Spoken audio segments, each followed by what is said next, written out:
Insurance, I spoke about a little bit yesterday, and I just want to mention it here again because to me, thank you, to me the insurance is, when coupled with an asset protection trust, is really one of the last best loopholes, if you want to use that word. And, you know, a lot of famous judges in U.S. tax history, one famous judge over 100 years ago had a great name. His name was Learned Hand.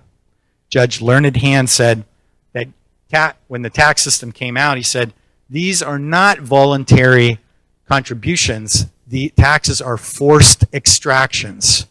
And everybody has the right to structure their affairs in such a way as to minimize their tax obligations. So I agree with Lee's point. It's not about, well, how much tax you can pay.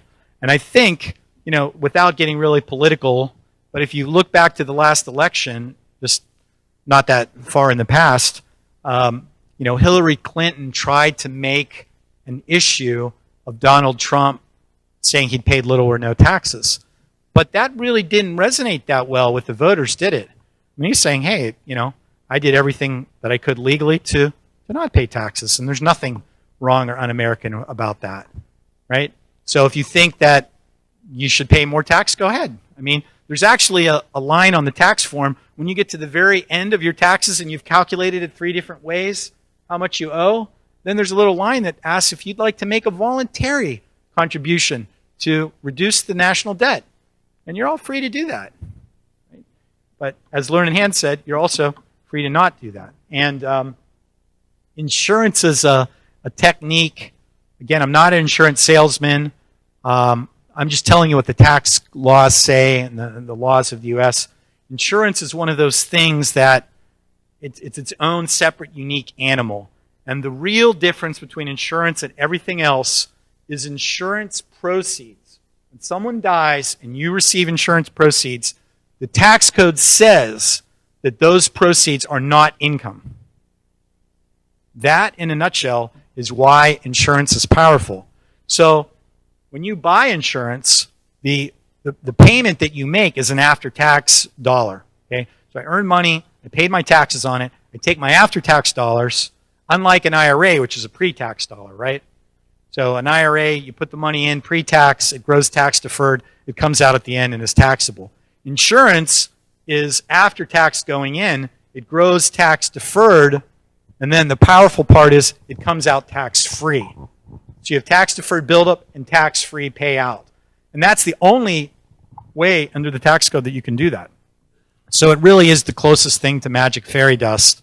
And you know, if somebody's telling you how you can completely avoid taxes and their solution is insurance-based, I might buy that. But if it's anything else, you know, turn around and run for the hills.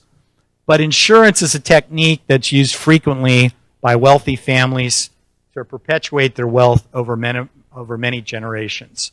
You might have a lot of money that you know that you have enough for yourself, your children, your grandchildren.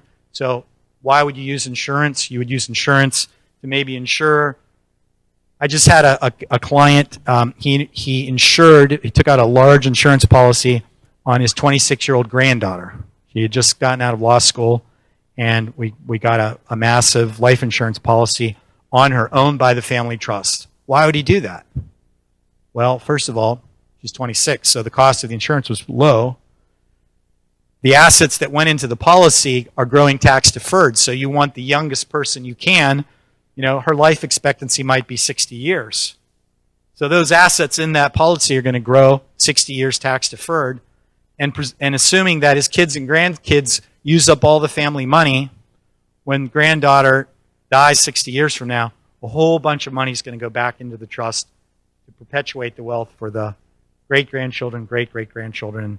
So it just really depends on how far out you want to try and plan. And you know, my last slide here is just showing the concept of, a trust is really designed to help your family over multiple generations. Sometimes these types of trusts are called dynasty trusts because they do go on for multiple generations. And if you're at the point with your own wealth where you can think beyond, first of all, not every trust has to do that. I have clients that make a trust really just for themselves, and at their death, the money goes to the kids. They still get all the asset protection features. They still get all the features that we talked about. But the Dynasty Trust is designed to really create something that's going to go well beyond your life. And it's going to allow you to imprint your values and your value system on future generations. The example I gave yesterday where the grantor said, my heirs can take money from this family trust, but they can't take more than they earn themselves.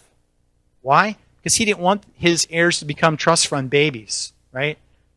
So he was taking his concepts of ethics and morality and the way he viewed life, and he was imprinting it on future generations. Now, those future generations, they don't have to listen to, great-grandpa. They can go off and do whatever they want. But if they want the money, they have to do it his way.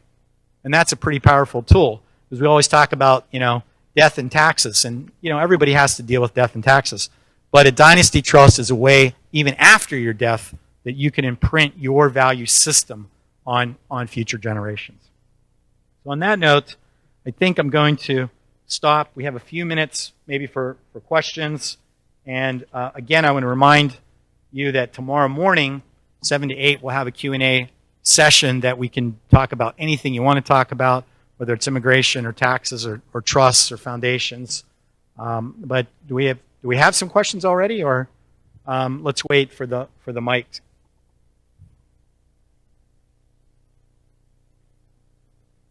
Yes, sir. Thank you. Good morning. Does an irrevocable trust have any more power than just a revocable trust? So the question, anybody didn't hear, is sort of comparing, contrasting a revocable trust and an irrevocable trust. They're completely different animals. They both have the word trust in their name. A revocable trust is designed to really help you with probate so that at your death, nothing's really in your name. But it's not an asset protection vehicle because, again, it's by its very definition, it's revocable. So, if a plaintiff comes after you and you're sitting in the court, the judge can say, well, we don't like what you did with this money, putting it in this revocable trust, so please revoke it and bring it back. And if you don't do that, you're going to be in contempt of court.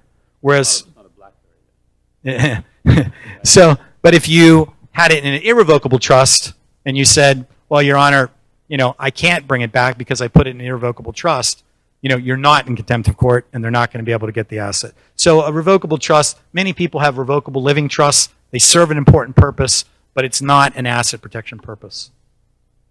Leif, are we out of time? You have time for another question if there is one in the room? Yeah, I think there's a couple. Yeah, in the back here.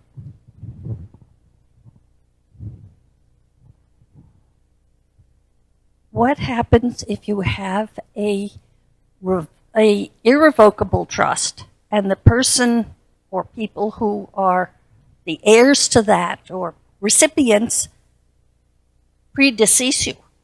Yeah, that's a great question. And I've personally never had it in my practice in 30 years, but it's the stuff that ends up in the law school books when you're going through law school.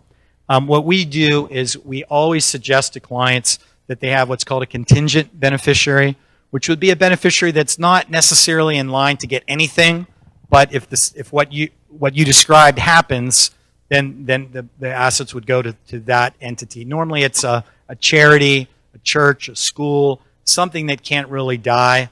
But ultimately, going back to the law school primer books, when there are no heirs, generally the state claims the asset. So that's why people say, well, I don't really want to leave money to any charities. I'm like, okay, so in that scenario, you want the money to go to the government? Oh, heck no. Okay, then let's then come up with a charity. Amazingly, they come up with charities at that point.